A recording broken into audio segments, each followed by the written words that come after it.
Hey guys, প্ৰথমে আপোনাক welcome কৰিছো জব লেটাৰ স্কি ইউটিউব চেনেলত। তো মই আলোচনা কৰিম কেনেকৈ আপুনি ষ্টেণ্ডাৰ্ড ফৰ্মটো ফিল আপ কৰিব, ঠিক আছে।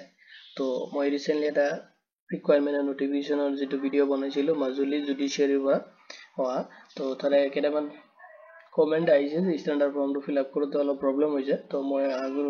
বহুতৰ প্ৰব্লেম হ'ব পাৰে, তো সেইকাৰণে মই এইটো ভিডিও বনাই আছো যাতে নেক্সট টাইম আপোনালোকৰ কোনো প্ৰব্লেম নহয় বুলি, ঠিক আছে। আৰু যদি কিবা ডাউট থাকে আপুনি এইটো ভিডিও কমেন্ট সেকশনত কমেন্ট কৰিব পাৰে। লগতে মোৰ হোৱাটছএপ গ্ৰুপৰ লিংক এইটো ভিডিও ডেসক্ৰিপশনত প্ৰভাইড কৰি দিম, তাতে জয়েন হৈ কিনে আপুনি মোক ডাইৰেক্ট মেছেজ কৰিব পাৰিব, ঠিক আছে। তো আহক দেৰি নকৰি আৰম্ভ কৰো আজি ভিডিওটো। প্ৰথমে চাওক যেটো আপোনাৰ টু দা আপুনি কোড লিখিব, এইটো ষ্টেণ্ডাৰ্ড ফৰ্ম হয়, ঠিক আছে। ঠিক আছে, টু দা আপুনি কোড লিখি আছে এপ্লিকেশনটো। তো মই যেটো অলৰেডি মই ক'লো আপোনাৰ যেটো মাজুলীৰ পৰা জুডিচিয়াৰীৰ পৰা যেটো ৰিকুৱাৰমেন্ট আহিছিল তাতে আপোনাৰ এপ্লিকেশনটো মই কৰাই আছো, ঠিক আছে। তাৰে ডিটেইলছখিনি অলপ মই কিছুতে ইন্টাৰ কৰাই দিম। এতিয়া চাওক যেটো office of the district section জাজ আছে মাজুলীত তাতে মই লিখি আছো। তো এইটো অফিচিয়েল এড্ৰেছ হয় যেটো office of the district and section জাজ যেটো আছে মাজুলীত। সৰি এটা অলপ জাজ তো বেছি হৈ গৈছিল, একো নাই, ঠিক আছে। তো জাজ মাজুলী এইটো এড্ৰেছ হয়। তাৰ পিছত আপুনি নেম অফ দা পোষ্ট কোনটো পোষ্টৰ কাৰণে এপ্লাই কৰি আছে সেইখিনি আপুনি দিব লাগিব। তো এইটো পোষ্টত আপোনাৰ যেটো নোটিফিকেশন আছিল তাতে দুটা পোষ্টে আছিলে, পিয়ন আৰু চকীদাৰ। তো যেনেকৈ মই পিয়নৰ কাৰণে এপ্লাই কৰি আছো, তো মই এটা পিয়নটো বহাই দিম, ঠিক আছে। তো পিয়নটো মই লিখি দিম। আপুনি যদি চকীদাৰৰ কাৰণে এপ্লাই কৰি আছে চকীদাৰটো লিখি দিব, ঠিক আছে। বা আপোনাৰ যেটো আপুনি বেলেগ এটা যদি এপ্লিকেশন কৰি আছে ষ্টেণ্ডাৰ্ড ফৰ্মৰ থ্ৰু, তেতিয়াহ'লে আপোনাৰ যেটো অফিচিয়েল নোটিফিকেশন আছে সেইটো হিচাপত আপুনি তাতে লিখি দিব, ঠিক আছে। তাৰ পিছত চাওক ডিপাৰ্টমেন্ট আৰু অফিস। তো যদি ডিপাৰ্টমেন্ট আপোনাৰ দিয়া থাকে, ঠিক আছে, তেতিয়াহ'লে আপুনি ডিপাৰ্টমেন্টটো লিখি দিব। আৰু যদি নাই তেতিয়াহ'লে যেটো অফিচিয়েল এড্ৰেছ হয় সেইটো আপুনি এতে দি দিব, ঠিক আছে। হৈ যাব, একো প্ৰব্লেম নাই। অফিচিয়েল যেটো এড্ৰেছ হয় সেইটো আপুনি এতে দি দিব।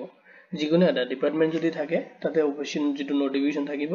তাতে আপুনি ডিপাৰ্টমেন্ট দি দিব, আৰু যদি নাথাকে তেনেহ'লে অফিচৰ এড্ৰেছটো আপুনি দি দিব, ঠিক আছে। তাৰ পিছত চাওক নেম ইন ফুল, আপোনাৰ ফুল নেমটো দিবা দিছে, সেইটো আপুনি কেপিটেল লেটাৰ, মই কম আপুনি গোটেইখিনি কেপিটেল লেটাৰতে লিখিব, ঠিক আছে। স্মল লেটাৰ নিদিব, সবখিনি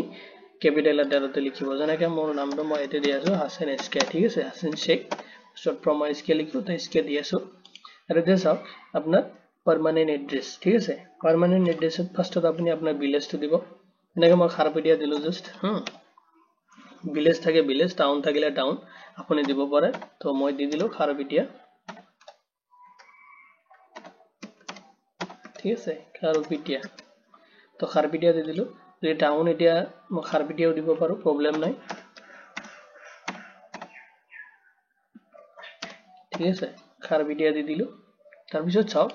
খাৰপেটীয়া দিয়াৰ পিছত আপুনি এতিয়া দিব লাগিব এড্ৰেছ যেটো আছে তাতে আপুনি পোষ্ট অফিসটো দিব লাগিব, ঠিক আছে। তো আপোনাৰ যেটো পোষ্ট অফিস হয় এইটো আপুনি দি দিব পোষ্ট অফিসটো, ঠিক আছে। তাৰপিছত আপুনি পিএছটো দিব, আপোনাৰ পুলিচ ষ্টেচন, ঠিক আছে। পুলিচ ষ্টেচনটো দিব, দি কিনে এটাকে কমা দি যাব আপুনি, পুলিচ ষ্টেচনটো লিখিব, কমা দিব, ঠিক আছে। তো তাৰপিছত আপুনি লিখিব আপোনাৰ যেটো ডিস্ট্ৰিক্ট হয়, ঠিক আছে, ডিস্ট্ৰিক্টটো দিব। তাৰপিছত আপুনি এটা আপোনাৰ ষ্টেটটো দিব, আসাম হলেও আপুনি তাতে দি দিব যেহেতু এড্ৰেছ আপোনাৰ দিব দিছে। তো আপুনি ষ্টেটটো দিব, ঠিক আছে, দি কিনে কমা এটা দিব। তো তাৰপিছত আপুনি দিব আপোনাৰ পিন নাম্বাৰ, ঠিক আছে, বা পিন কোড। তো মই পিন নাম্বাৰ দিলো, তো এইখিনি দি দিব আপুনি, ঠিক আছে। Post office, police station, district, state and pin নাম্বাৰটো আপুনি দি দিব। তাৰপিছত চাওক যদি আপোনাৰ পাৰ্মানেন্ট এড্ৰেছ আৰু প্ৰেজেন্ট এড্ৰেছটো সেম হয় তেতিয়াহ'লে আপুনি সেম এতে লিখিব পাৰে, নহ'লে সেম এজ ইট ইজ আপুনি ফিল আপ কৰি দিব পাৰিব, ঠিক আছে, সেম। তাৰপিছত চাওক ফাদাৰ্স নেম এণ্ড এড্ৰেছ দিব দিছে 4 নম্বৰত ফাদাৰ্স নেম। তো আপোনাৰ যেটো ফাদাৰ্স নেম হয় আপুনি এতে দি দিব, ঠিক আছে। ফাদাৰ্স নেমটো আপুনি দি দিব এতে, আপোনাৰ ফাদাৰ যেটো আপোনাৰ ডকুমেন্টছ হিচাপত আপুনি লিখিব। যদি কিবা স্পেলিঙৰ হেৰি হৈছে, কিবা মিস্টেক হৈছে, তো আপুনি এইটো চাই ল'ব, ঠিক আছে। তাৰপিছত এটা কমা দিব, দি কিনে আপোনাৰ যেটো ভিলেজ হয় আপুনি এইটো লিখি দিব, ঠিক আছে। যেনেকৈ মই এটা খাৰপেটীয়া দিছিলো, টাউনটো মই এটা খাৰপেটীয়া লিখিব পাৰো, ঠিক আছে।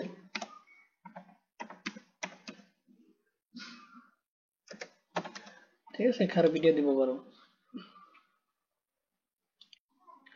এতিয়া চাওক যেতিয়া আপোনাৰ ফাদাৰ্স নেমটো দিব তাৰ লগত কমা এটা লগাই কিনে আপুনি তাৰ এড্ৰেছটো দিব, আপুনি ভিলেজ বা টাউনটো, ঠিক আছে। আপোনাৰ ভিলেজ বা টাউনটো তাতে লগতে দি দিব তাৰপিছত চাওক 5 নম্বৰত দি আছে আপোনাৰ place of birth including police station district and post office তো আপোনাৰ প্লেস অফ বাৰ্থ যেটো হয় এটা আপোনাৰ ভিলেজ বা টাউন দিব ফাৰ্স্টত ঠিক আছে তাৰপিছত এটা কমা লগাই দিব ইয়াৰ লগত লগাই দিয়াৰ পিছত আপুনি তাতে দিব লাগিব পিএস টো আপোনাৰ পুলিশ স্টেশনটো ঠিক আছে পুলিশ স্টেশনটো দিব দিয়াৰ পিছত আপুনি দিব আপোনাৰ ডিস্ট্ৰিক্টটো ঠিক আছে আপোনাৰ আপুনি কোনটো ডিস্ট্ৰিক্টৰ পৰা বিলং কৰি আছে ডিস্ট্ৰিক্টটো দিব তাৰ পিছত আপুনি লগাই দিব এতে পোষ্ট অফিসটো ঠিক আছে অলপ সৰুকে লিখিব আৰু যদি এইখিনি আপোনাৰ ক্যাপিটাল লেটাৰত লিখোতে প্ৰবলেম হৈ আছে তো আপুনি স্মল লেটাৰতো লিখিব পাৰে কিন্তু মই কম আপুনি ক্যাপিটাল লেটাৰত লিখক যাতে দেখা পোৱাত বা বুজি পোৱাত অলপ সুবিধা হয় ঠিক আছে তো তলত আৰু এটা পেজ আছে যেহেতুকে তো আপুনি এতে লিখিব পাৰে প্ৰবলেম নাই ঠিক আছে তো যদি এতে পোষ্ট অফিস এন্ড ডিস্ট্ৰিক্টটো আপোনাৰ এতে আউট অলপ প্ৰবলেম হৈ আছে তেতিয়া হলে আপুনি যেটো সেকেন্ড লাইন আছে এৰ পৰা স্টাৰ্ট কৰিব পাৰে আপুনি ঠিক আছে তো দি দিব তাৰ পিছত চাও আপুনি ইন্ডিয়ান 6 নম্বৰত দিছে আপুনি ইন্ডিয়ান সিটিজেন হয় নে নাই যদি হয় তো আমি সবে ইন্ডিয়ান সিটিজেন হয় ঠিক আছে তো যদি আপোনাৰ তাতে তেনেকা ভ্যালিডিটি আছে তো ইয়েস দিব ইয়েস দি কিনে আপুনি কমা দিব দি কিনে আপুনি এতে কি দিব ডকুমেন্টস এটা আপুনি অ্যাটাচ কৰিব লাগিব ঠিক আছে ইয়াৰ লগত যদি আপোনাৰ বাৰ্থ সাৰ্টিফিকেট আছে ঠিক আছে তো বাৰ্থ সাৰ্টিফিকেট যদি আছে তো আপুনি বাৰ্থ সাৰ্টিফিকেট দিব আৰু যদি বাৰ্থ সাৰ্টিফিকেট নাই ঠিক আছে তেতিয়া হলে আপুনি এতে পিআৰসি এপ্লাই কৰি পিআৰসি টো অ্যাটাচ কৰি দিব পাৰে ঠিক আছে পাৰ্মানেন্ট ৰেসিডেন্সিয়াল সাৰ্টিফিকেট যেটা আছে এটা দিব পাৰে আৰু আপুনি ৰেসিডেন্সিয়ালৰ কাৰণে কি ডকুমেন্টস লাগে এইটো ভিডিও ডেসক্ৰিপচনত মই লিষ্ট এটা দি দিম তাতে আপুনি চেক কৰি ল'ব ঠিক আছে আপুনি ইন্ডিয়ান সিটি কাৰণে কি ডকুমেন্টস শো কৰাব পাৰে ঠিক আছে তো ইন্ডিয়ান সিটিজেনৰ কাৰণে তো তাৰ পিছত চাওক আপোনাৰ 7 নম্বৰত দিছে এডুকেশনাল কোয়ালিফিকেশন অলসো এড্ৰেস ফুল এড্ৰেস দিব দিছে এডুকেশনাল কোয়ালিফিকেশন দিব দিছে লগতে আপোনাৰ ফুল এড্ৰেসটো যেনেকা মই এটা एग्जांपल দি আছো ধৰি লওক আপুনি মানে গ্ৰাজুয়েশন কৰিছে ঠিক আছে তো যেটোকে তো হাই সেকেন্ডাৰি লেভেলৰ পৰা দিছে হাই সেকেন্ডাৰিৰ পৰা মানে যেটো অফিশিয়াল নোটিফিকেশন আছে হাই সেকেন্ডাৰি ওপৰত হলে ইনভ্যালিড হ'ব তো মই হাই সেকেন্ডাৰিতে দেখাই আছো ধৰি লওক আপুনি হাই সেকেন্ডাৰিটো কৰিছে ধৰক মাজুলীৰ পৰা ঠিক আছে মাজুলী যেটো হাই সেকেন্ডাৰি স্কুল আছে তাৰ পৰা কৰিছে তো আপুনি তাতে দিব মাজুলী যেটো হায়ার সেকেন্ডারি মানে হায়ার সেকেন্ডারিটো দিব ফার্স্টত ডিগ্রিটো আপুনি মানে যেটো কোয়ালিফিকেশনটো আপুনি হাই সেকেন্ডারি দিব তাৰ পিছত দিব মাজুলী ঠিক আছে মাজুলী দি কিনে আপুনি মাজুলী যেটো এড্রেস হয় ঠিক আছে শর্ট ফর্মত আপুনি সেই এড্রেসখিনি এতে লিখি দিব আপোনাৰ ইনস্টিটিউশনৰ যেটো মানে আপোনাৰ ফুল এড্ৰেসটো মানে মাজুলী যেটো মাজুলী আপোনাৰ ধৰি লওক মাজুলী হায়াৰ সেকেন্ডাৰিটো এইছে যেটো স্কুল আছে ঠিক আছে তো ফাৰ্স্টত আপোনাৰ এডুকেশনটো দিব তাৰ পিছত আপোনাৰ মাজুলী জনাকা higher secondary Majuli higher secondary school যেটো আছে তাৰ পৰা ধৰি লওক আপুনি মানে হায়াৰ সেকেন্ডাৰিটো কোয়ালিফাইড কৰিছে তাৰ এড্ৰেসটো আপুনি দিব এনেকে আপোনাৰ এৰিয়াটো দিব ঠিক আছে যদি ভিলেজ বা টাউন থাকে দেন আপুনি তাতে ভিলেজ বা টাউনটো বহাই দিব পাৰে ঠিক আছে ভিলেজ বা টাউনটো দিব পাৰে তাৰ পিছত যদি পোষ্ট অফিস দিয়া থাকে তাতে পোষ্ট অফিস আপুনি দি দিব আৰু যদি পিন কোড দিয়া থাকে পিন কোডটো তাতে দি দিব পিন নাম্বাৰটো ঠিক আছে পিন নাম্বাৰটো দি দিব তাতে তো দি কিনে মানে ওভাৰঅল যেটো এটা এড্ৰেস যাতে মাজুলী যেটো হায়াৰ সেকেন্ডাৰি স্কুল আছে তাতে যাতে চিনি পোৱা যায় ঠিক আছে এইটো আপুনি দি দিব আৰু যদি আপুনি গ্ৰাজুয়েশন কৰিছে ঠিক তেনেকৈ আপুনি গ্ৰাজুয়েশনৰ এইটো এটা হায়াৰ সেকেন্ডাৰি আছে এইটো উঠাই কিনে আপুনি এটা গ্ৰাজুয়েশন দিব আৰু দি কিনে গুটেখিনি এড্ৰেস যেটো আপোনাৰ সাৰ্টিফিকেট থাকে সেইটো হিচাপত আপুনি প্ৰভাইড কৰি দিব ঠিক আছে তাৰ পিছত চাওক 8 নম্বৰত আদাৰ্স এডুকেশনাল কোয়ালিফিকেশন যদি আপুনি কম্পিউটাৰ কোনো কোৰ্স কৰিছে ঠিক আছে কম্পিউটাৰৰ কিবা কোৰ্স কৰিছে বা ধৰক ডিপ্লোমা এটা কৰিছে আপুনি ঠিক আছে যদি আপনি কম্পিউটাৰ কোৰ্স কৰিছে ডিপ্লোমা কৰিছে বা ধৰক আপুনি আইআইটি কিবা কোৰ্স কৰিছে আইটিআই কিবা কোৰ্স কৰি আছিল ঠিক আছে কি যিকোনো আপুনি কিবা আদাৰ্স কোৰ্স কৰিছে তেতিয়া হলে আপুনি এতে দি দিব ঠিক আছে তাৰ পিছত যদি আপোনাৰ কমিউনিটি আপোনাৰ যদি কমিউনিটি থাকে তেতিয়া হলে আপুনি কমিউনিটিটো এতে দিব আৰু যদি আপুনি কমিউনিটি বা নাই তেতিয়া হলে আপুনি n/a দি দিব ঠিক আছে নহলে আপুনি ব্ল্যাঙ্ক ৰাখিব পাৰে প্ৰবলেম নাই তাৰ পিছত দিছে আপোনাৰ ৰিলিজনটো আপুনি কোনটো ৰিলিজনৰ পৰা আছে আপুনি কি হয় যেনেকৈ মই ইছলাম হয় ঠিক আছে ইছলাম মই দি দিলো তো তাৰ পিছত দিছে are the member of schedule caste আপুনি শিডিউল কাস্টৰ পৰা বিলং কৰে নেকি তো যদি আপুনি শিডিউল কাস্টৰ পৰা বিলং কৰি আছে তেতিয়াহলে আপুনি এতে ইয়েস দিলে তাৰ লগত আপুনি শিডিউল কাস্টৰ যেটো সাৰ্টিফিকেট আছে এটা আপুনি দিব লাগিব তো যদি আপুনি বিলং কৰা নাই দেন নো লিখিব আৰু যদি আপুনি মানে বিলং কৰি আছে ইয়েস লিখি কিনে ঠিক আছে ইয়েস লিখি কিনে আপুনি ইয়াৰ লগত সাৰ্টিফিকেটটো গাঠি দিব লাগিব ঠিক আছে তাৰ পিছত চাওক আপোনাৰ এজটো দিছে 10 মানে 10 নম্বৰত আপুনি আপোনাৰ এজটো ক্যালকুলেশন কৰিব লাগিব এটো চাওক 1 জানুৱাৰী দিছে যেটো গতিকে 24 তো 24 আপুনি লিখিব লিখি কিনে আপোনাৰ যেটো ক্লাস 10 ৰ এডমিট কাৰ্ড আছে ঠিক আছে এটো হিচাপত আপুনি ক্যালকুলেশন কৰি আপোনাৰ এতে এজটো দিব ফাৰ্ষ্টত আপুনি লিখিব এজ ঠিক আছে তাৰ পিছত লিখিব আপোনাৰ মান্থ ঠিক আছে মান্থটো লিখিব তাৰ পিছত ডেটো লিখিব ঠিক আছে এজ মান্থ এন্ড ডে এইটো ফরম্যাটত আপুনি লিখি দিব এতে আৰু যদি আপুনি 25 ত চাই আছে তেতিয়া হলে 1 জানুৱাৰী 25 এ লিখিব ঠিক আছে এতিয়া ডিসেম্বৰ বুলি কথা নাই তো মই যেটো ভিডিওটো ডিসেম্বৰত বনাই আছো আপুনি 2024 ৰ 1 জানুৱাৰী হিচাপত ক্যালকুলেশন কৰিব লাগিব ঠিক আছে তাৰ পিছত চাও প্ৰেজেন্ট অকুপেশন আপুনি এতিয়া কিবা জব কৰি আছে নেকি ঠিক আছে যদি আপুনি কৰি আছে দেন ইয়েস দিব পাৰে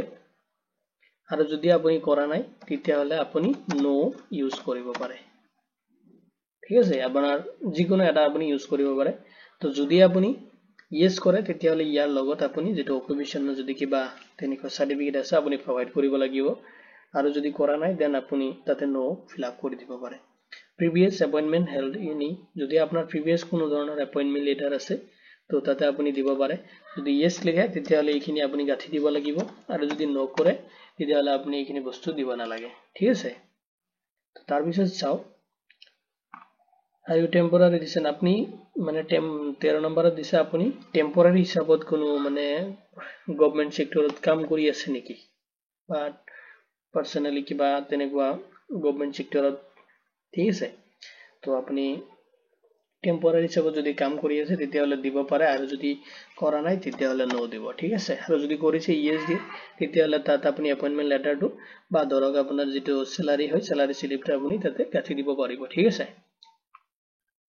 তাৰ পিছত চাওক আপুনি 14 নম্বৰত দিছে আপুনি কোনো ধৰণৰ মানে যেটো নেশনাল ক্ৰেডিট ক্ৰপ যেটো ট্ৰেনিং আৰ্মিৰ কিবা ট্ৰেনিং বা হোম গাৰ্ডৰ কিবা সিভিল ডিফেন্সৰ আপুনি